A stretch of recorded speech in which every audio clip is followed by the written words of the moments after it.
So marketing at its heart is really about starting conversations with someone that could become a really good lead for your business. And one guy I know knows this very well is Tom Schwab. He helps thought leaders get featured on podcasts like Go for Launch that their ideal prospects are already listening to. Tom is founder and chief evangelist officer of Interview Valet, which is a leader in the practice of what he calls, here we go, live, excuse me, podcast interview marketing.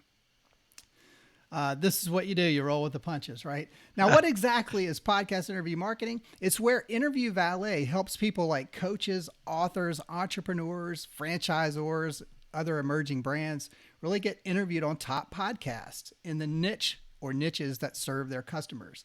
Tom is also author of Podcast Guest Profits, Grow Your Business with a Targeted Audience Strategy.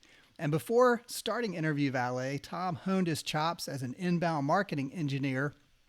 And before that, a real engineer, where he served in the U.S. Navy on naval ships that had nuclear power plants. So we'll get into that a little bit and see how Tom went from being a nuclear power plant engineer to now doing podcast interview placements. Tom, welcome to the show. Brandon, I am thrilled to be here. Thank you for having me. Thanks so much. And like I said, this is going to be a no editing, no holds barred kind of thing. This is one of the first interviews back as I've relaunched the Go for Launch podcast, no pun intended. And I'm happy to be working with you guys to, line up some really good guests already. So thank you so much. Well, your podcast was great. We missed it when it was gone and are thrilled to see it back here. Excellent. So let me start with this. One of the things you talk about, Tom, is this huge challenge of breaking through the noise, right? And in other words, there's so much going on online, and if you can't get through that noise, then what chance do you have to drive traffic and leads for your business? Talk about that challenge first and foremost of breaking through, and what does it take? How do you do it properly? Yeah, and it's interesting because the words we use sometimes are written by marketing copywriters, right? What do you want to do? Ultimately, we all want to get heard. Now, they talked about it then and said, well, to get heard, you need to break through the noise. And honestly, when I look at that, I think the people that told us that are the ones that are selling us all the megaphones, right? You just have to be louder than the other person. And honestly, as I look at it, we're not getting heard. We're just getting louder. And it's like, yelling at a football game or a rock concert. We're yelling and nobody's hearing us. To me, I want to get heard. And that's not necessarily being louder or breaking through the noise. It's getting in on the conversation. And this struck me years ago. I was flying to a keynote presentation I did out in California. The gentleman next to me on the plane, he could have been the best customer I ever had, or the best, ideal client there. But I never would know because he had his headphones on. He was listening to something. He had taken out all of the background noise. And I'm like, man, I would love to get in his ears, right? And speak directly to him. And what we have found over the years is that, instead of yelling and trying to break through the noise, why don't you just get introduced by a friend? Get introduced by somebody they know, like, and trust. Get in on the conversation.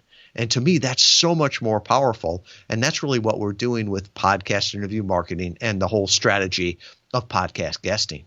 Gotcha. So for me, as a podcaster, I feel that pain of feeling like I'm trying to yell into the void and see what happens. And quite frankly, I've been surprised at some of the residual power of podcasting. As I mentioned, this podcast was on hiatus for a while. And there's a term for that, pod fading, where you just kind of stop a podcast unannounced and, don't come back to it for a while, if ever. But when I went and looked back at my stats, I was frankly shocked to see how many downloads my old episodes were still getting every month, which is amazing. So the idea that, like you said, people are actually listening to stuff, they're searching now.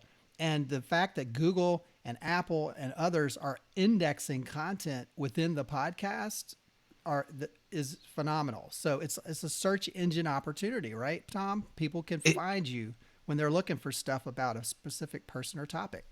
It is, and it's an asset, right? So some people will look and say, well, it's a marketing spend or an investment in an asset, right? So if I spend $1 on Facebook or $1 on an ad in the local paper, right? It's there. The next day it's gone. So whatever value you got from it is fleeting. Whereas with the podcast, it's up there forever, and people find it. The search engines index it. In fact, a client of ours, Christopher Lockhead, reached out to me the other day, and he was amazed. He had reached out to somebody to get him a wiki page, right? And I think the quote was like $8,000 to $10,000 to build a wiki page, and there was no guarantee that you could get on there. And after the guy was talking to him, he goes, well, you don't need one. And he says, well, I'd love one. He says, well, no, just Google your name. And in the side, there's that Google Knowledge profile. Mm-hmm. And he was already on there. And the guy said, this is more powerful than any Wikipedia, right? Because Wikipedia may show up as the first non-paid ad there. Mm-hmm. But if you look at the knowledge panels on mobile, they show up before the paid advertisements. And desktop, it's always in the right-hand side there. It's got some prime real estate. And he was like, well, how did I ever get this? And the guy looked online and it's like, well, it's all of the mentions you have had on the internet, right? And the vast majority of those were podcast interviews. Okay. And Google looks and says, if you're the Tom Schwab that is mentioned more than other people, than other Tom Schwabs on the internet, well, you must be the one. So we're going to put you up in the knowledge panel there. Neat. And so to me, once again, exposure brings opportunity. And all those people that have been doing podcasting for years now look like geniuses. Wow. Well, at what point, you mentioned the airplane incident where the guy was sitting there with his headphones and you were thinking he might be listening to a podcast. He could be learning something. But in any event, he's tuning out the world. He's listening, right? What point, though, led you to think about this idea of starting Interview Valet, where you're basically a matchmaker between subject matter experts and podcast hosts like myself? Mm-hmm. It really started out of my experience in inbound marketing. And, 15 years ago, 20 years ago, the hack in marketing was guest blogging, right? Instead of me writing a blog and putting it up on my site and then having it seen by 3 people, one of them, my mom, our moms always read our stuff. Well, the hack was put it up on a established site, put it where your ideal customers already are. That idea of go on the Huffington Post, Wall Street Journal, wherever your customers are, put it there. You get the authority, you get the backlinks, you get the affiliation, you get that know, like, and trust. And so early on in 2014, I started to think, wow, I wonder if you could use podcast interviews that same way. I've written a lot of blogs in my life, but every one felt like a homework assignment. I'd much rather talk. So we started to do podcast interviews and had a couple of different friends where I was helping with it. And I was shocked. A good blog will convert 1% to 2%. And Brandon, I was seeing conversion rates of 25% to 50% of visitor to lead. Okay. And I'm explain that a little bit more when you say conversions for people who aren't necessarily familiar with that term. Yeah. So you will see this study quoted often, and it's mostly misquoted because they never reference where the source came from. Conversion rates are, if I go on a website, will I fill out the form? Will I become a lead? So that's conversion of visitors to leads. And a good blog, will give you about a 1% to 2% conversion. So for every 100 people that read your blog, 1 to 2 will fill out a form at the end. And that's a good blog right there. What we were seeing with podcast interviews was that if they heard you on a podcast interview and they went to the website, they were a hot lead.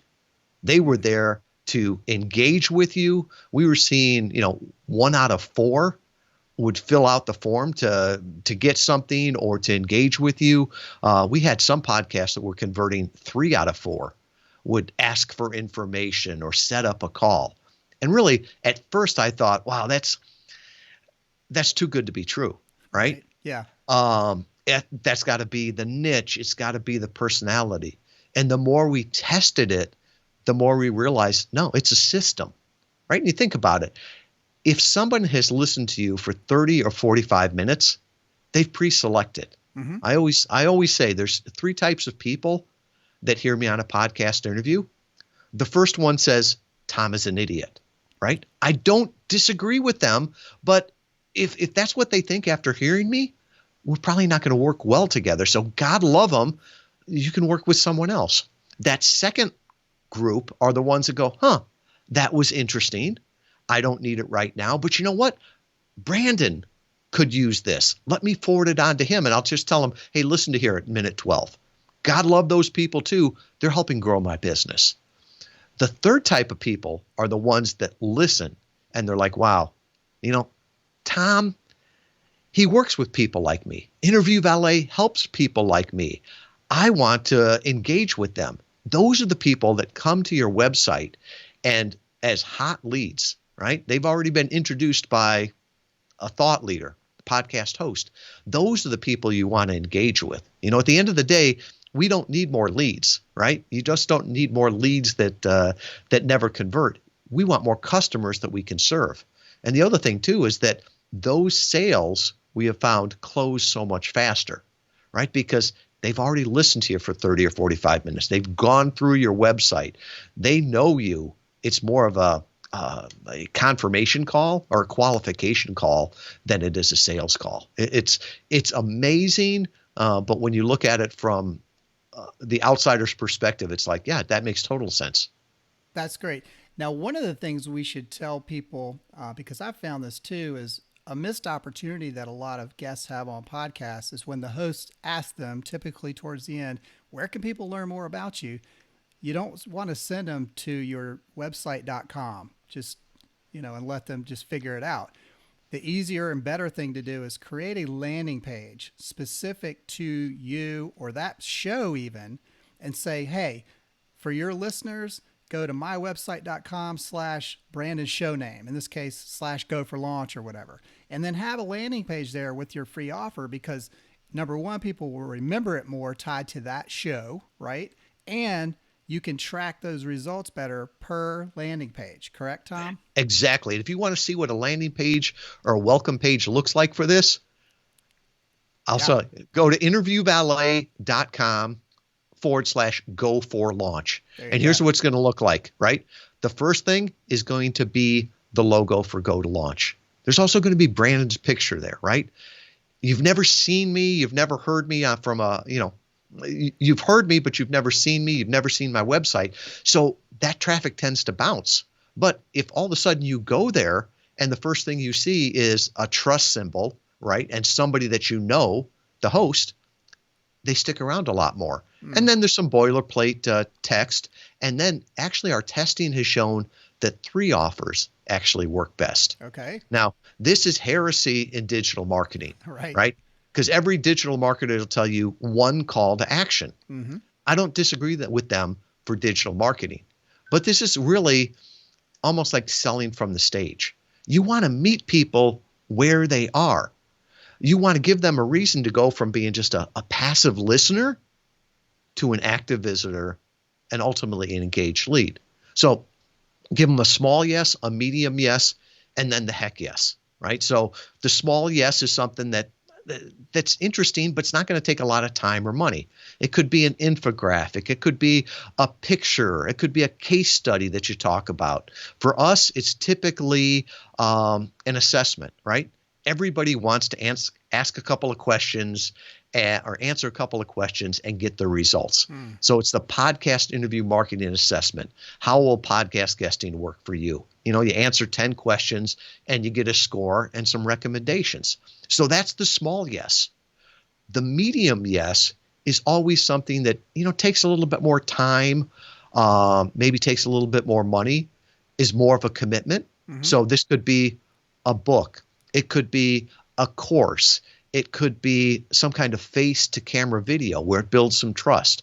For me, I always use the one of, the book, right? Podcast Guest Profits. It sells well on Amazon, but I give more away. So I just tell people, if you go back there, I'll give you a free copy of the book.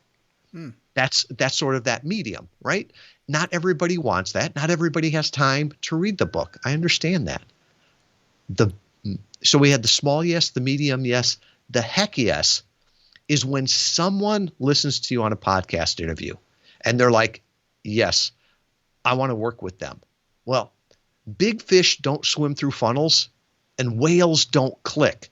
If somebody comes with credit card in hand, wanting to talk to the wizard, don't slow them down in a funnel. And I pull my hair out sometimes when I hear somebody on a podcast interview and they'll like, go to Facebook and join our group.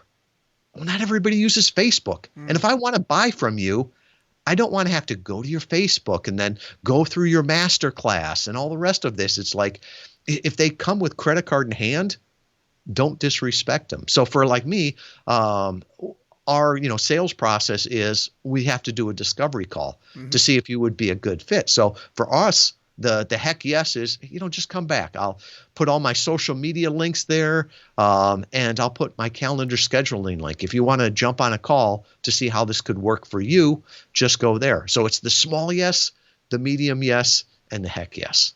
I love that. So we'll give that link out a couple times before this is over, of course. But if you guys want to see this in action, of course, you're going to want to go to interviewvalet.com/go-for-launch, GOFORLAUNCH. And of course, I'll have all of this in the show notes as well. Tom, talk though about how Interview Valet works from the client's perspective. What is the process of, you have that discovery call, then if you decide you're a match, how do you work with clients? Yeah. And I believe that success comes from systems, right? If somebody can't tell you how they got the results, it's probably because they don't know how they got the results.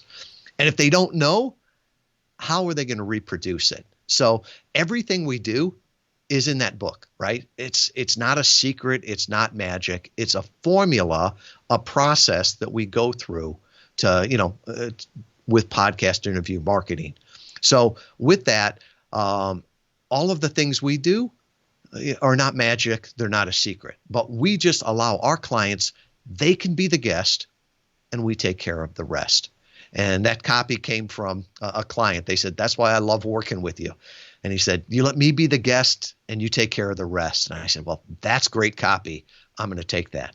But we start off with a certified guest success setup. It takes about a week. We give our clients the professional microphone. We do a onboarding call. It's a Zoom call. It takes about 30 to 45 minutes. We'll have one of our team that's the account manager. They're on the call. I'm on the call. Our onboarding coordinator, who's the marketing person, is on there. And we really dive into the strategy, right? Who do you want to talk to? Who don't you want to talk to? What are your goals for this? What are the small yes, medium yes, and heck yes that you could talk about?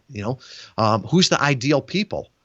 Where are they? So we go through all of this, and then within a week, we get together a one sheet, which is just a one-page media kit. It makes it easy for the host to say yes and then give you a great interview. We'll go through a comprehensive review of all the podcasts out there, and we'll find which ones do we think are best for you, not just on the podcast, but on the backlinks they're going to give you, on the promotion they're going to give you, and what has worked best with other clients. We'll make an online dashboard, right? And on this dashboard is all of the information you need for all your podcast interviews. We email it to you too, but who really wants to study 3 weeks before the exam or have to go back and look through emails? So you go to the dashboard. I did it just before this interview, Brandon. We've known each other for years, but still clocked into the dashboard, pulled up the brief sheet, and it said, yep, here's the podcast. Here's how you're connecting, whether or not the video is going to be on, background on the host, background on the guest, all the social media links. So in 5 to 10 minutes, I can get prepared for it. So we do all of that for them. And then at the end of the week, it finishes up with a practice podcast interview with me. Now, it's not so much to practice the content. Our clients know that, but we just want to show them all of the notifications, all of the resources they have, talk about the best practices just to make sure that they're ready to go out there. And then after that's done, we start introducing them to podcast hosts. And that's an important differentiation. We don't pitch, and I hate the word pitch. Okay, hate is probably too strong of a word. How about detest or loathe, right? You pitch a baseball. You pitch an inanimate object. You introduce a human being. And this idea that we're going to send these robo pitches out to podcast hosts all over, I think is demeaning to the podcaster, and it's demeaning to the guest. We personally introduce our guests to the hosts. And from there, it's just, an ongoing process, and it's fun for the client. It's fun for the podcast guest. And not only do they have fun with it, they really enjoy the results. I love it. Well, I want to talk more about the process of, connecting podcasters with guests, because I have a lot of pet peeves as a podcaster. I'm going to share it a little bit. But before I do, I also wanted to share some amazing statistics that I got from Rob Walsh over at Libsyn when I talked to him. And you can go back and listen to that at goforlaunch.io/show91. But Tom, I'm going to maybe quiz you as well. According to Apple, this is what Rob shared. How many active or live podcast feeds do you think there are in Apple? I know they hit the millionth RSS feed during the Corona lockdown. So we're up over 1 million right now. All right. You're a good student. He said it's about 1.1 million live feeds. All right. So that sounds like a lot, right? But he said, when you look at which ones have actually published new episodes in the last 90 days and had at least 10 episodes, that number drops to, what do you think? I think it drops down to like 300,000. Dang, it's like I gave you the answers. Right. So it's a third of how many active. So I'm just looking at this as a math equation, right? As a podcaster, because my conversation with him was all about, is it too late to be a podcaster? Do I have any prayer being heard, et cetera, right?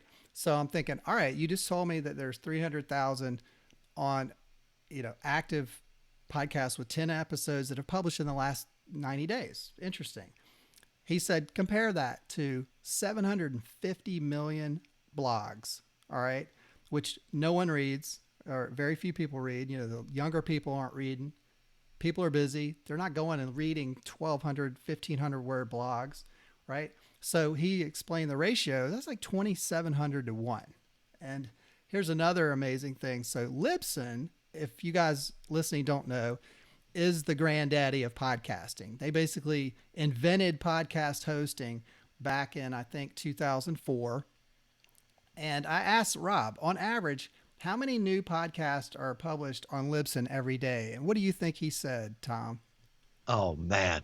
Considering I was 100,000 off on my guess on new podcasts, I'm guessing they probably have, I don't know, at least 1,000 a day. So he said about 4,000, which is, sounds like a big number. But again, if there's 750 million blogs, countless millions of blog posts are being spewed out there every day, right? Again, as a podcaster, I was very encouraged to go, wow, if there's only 4,000 episodes being published a day, and mine's one of them, and I'm active, and I'm among that 300,000, I'm a potential source here. And that's why people are still downloading podcasts that I did years ago.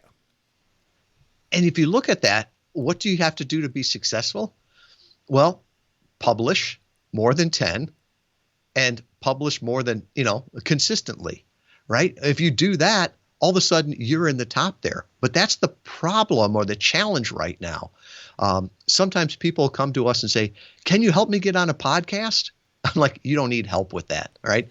There's a million, well, you told me 1.1 million shows out there, right? You can get on one yourself, but is it the right one? Mm-hmm. And even if you get on the right one, do you know how to convert people from being a passive listener to an active visitor to an engaged lead. We just started working with an e-commerce company, and they've been doing podcast guesting for the better part of a year and a half. All right. They've worked with 2 other agencies and weren't seeing results, and they came to talk to us.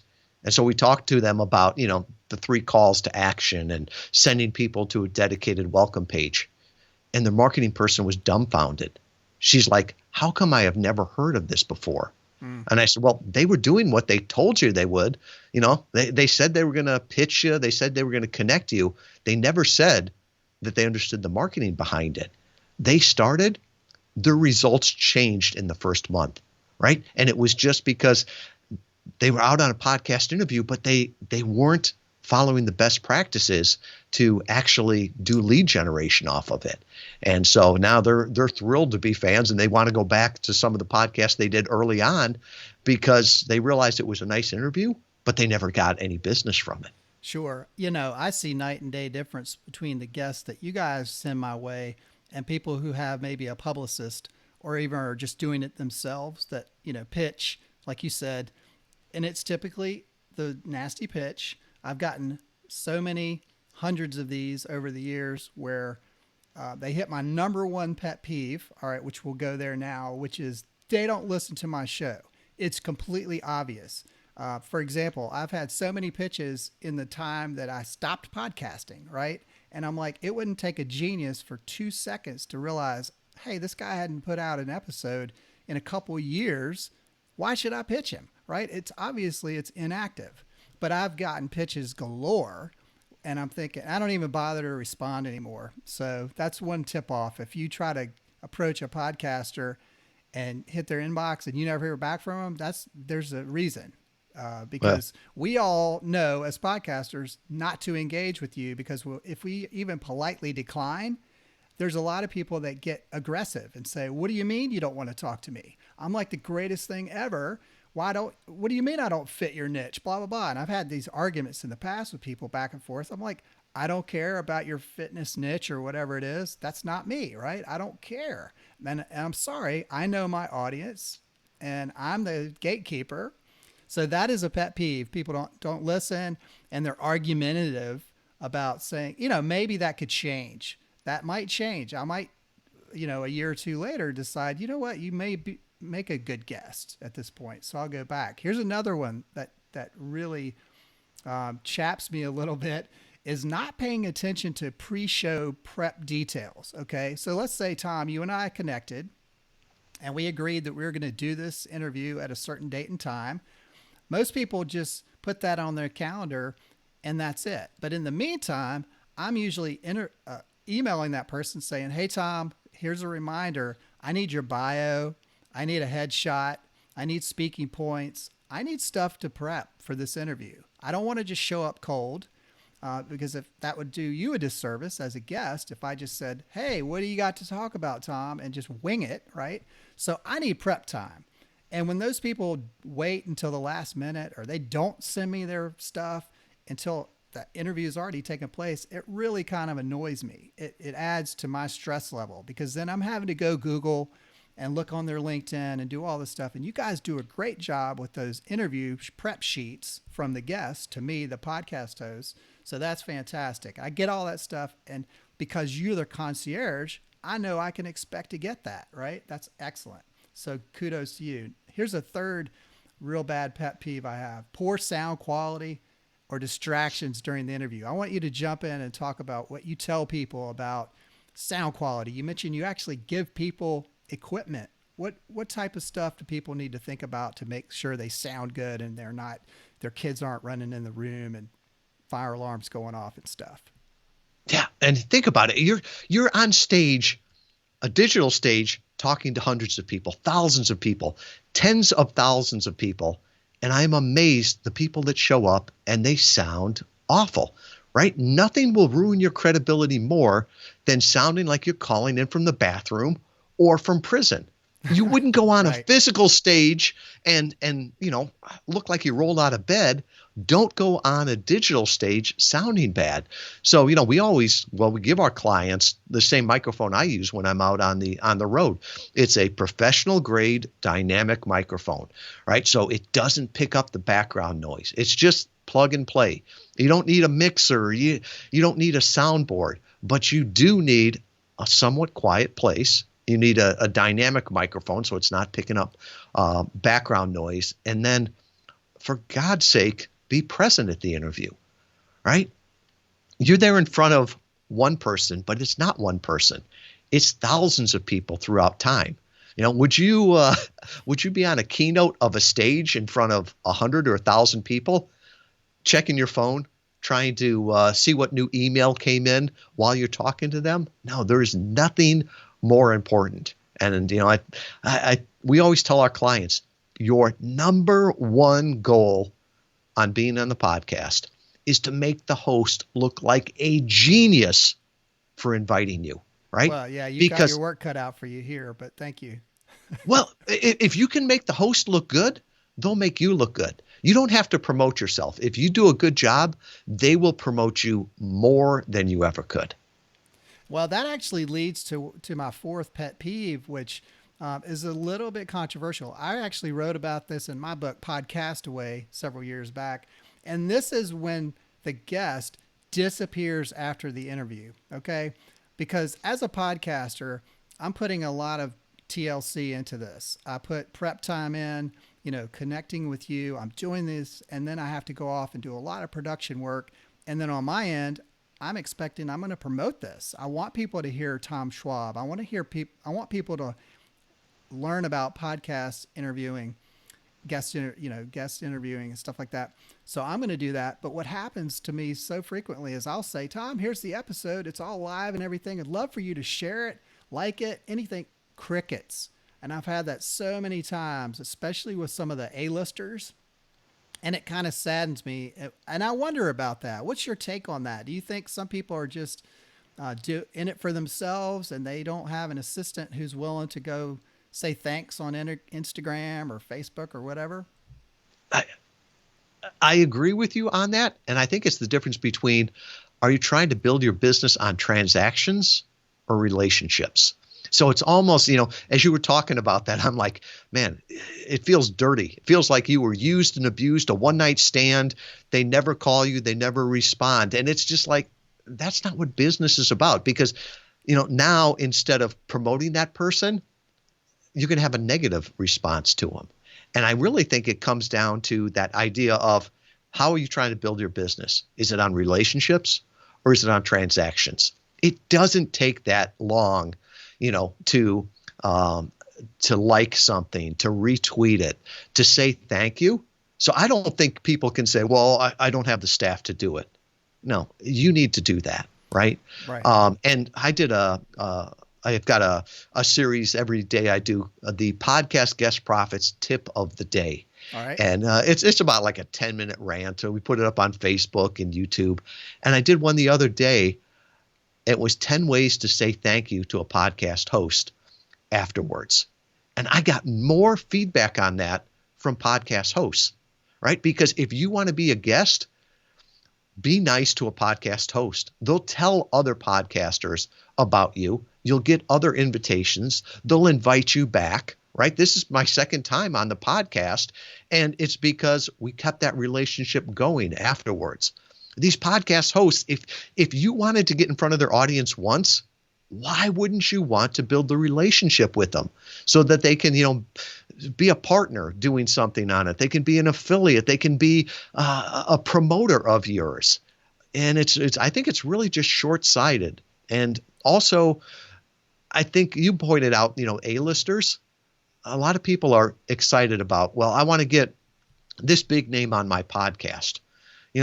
I love Dave Ramsey. I'm big fan of his, but if he's on your podcast, I know what he's going to be talking about, right? It's the same talking points. It's probably one of a dozen podcasts he's doing that day. He's not going to promote that. I'm not going to listen to that episode because I'm not going to learn anything new. Often it's those people that you've never heard of Those are the ones that are really interesting. And those are the ones that will promote your episode. Let me give you an example here. A friend of mine, I went to the Naval Academy with him.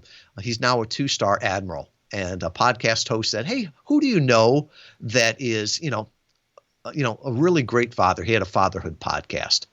And I told him about this person. And I'm like, I've always been amazed and impressed how he did his career and his family. So he does the podcast interview with them.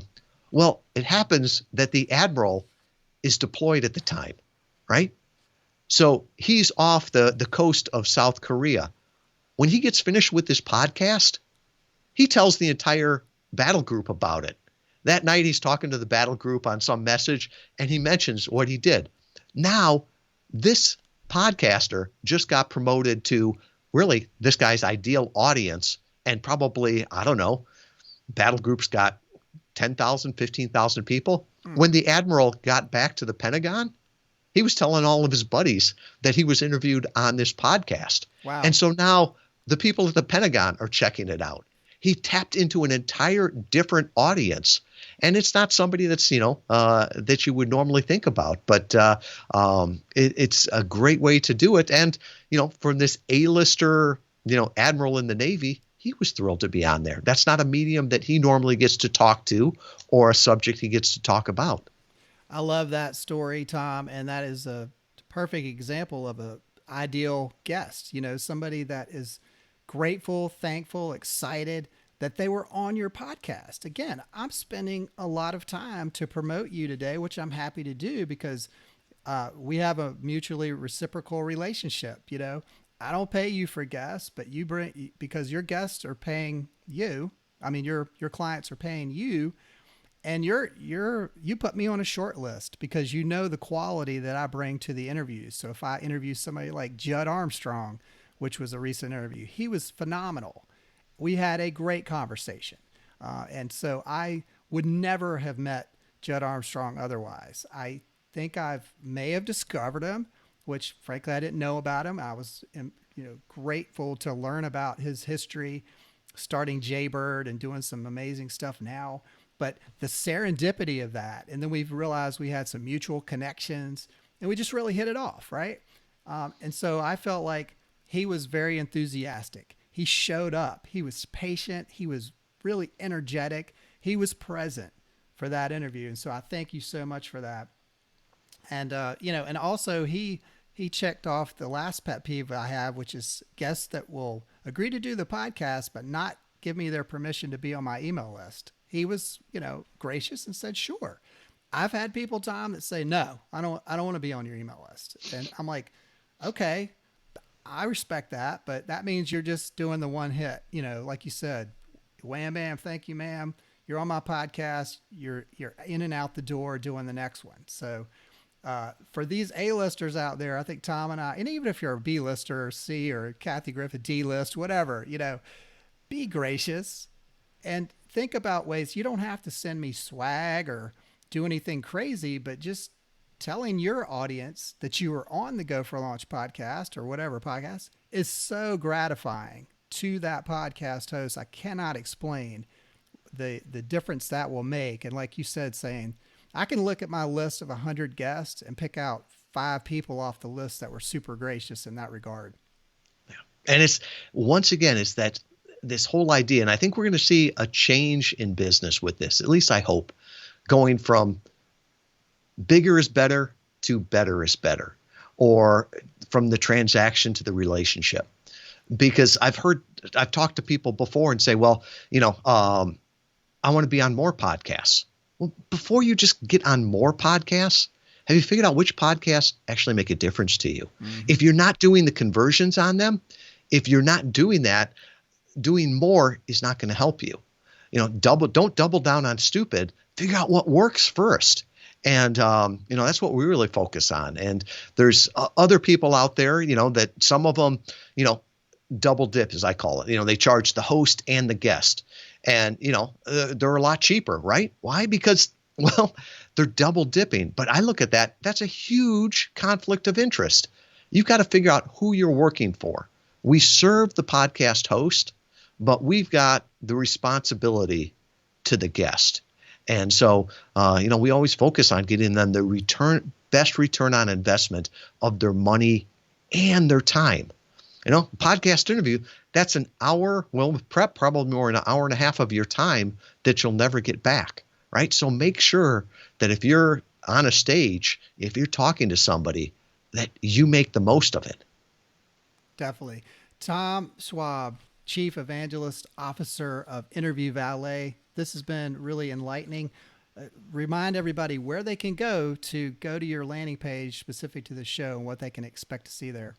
Well, Brandon, I appreciate everything you do. Anybody that says doing a podcast is easy has either never done it or never done it well. The great ones like Brandon just make it look easy.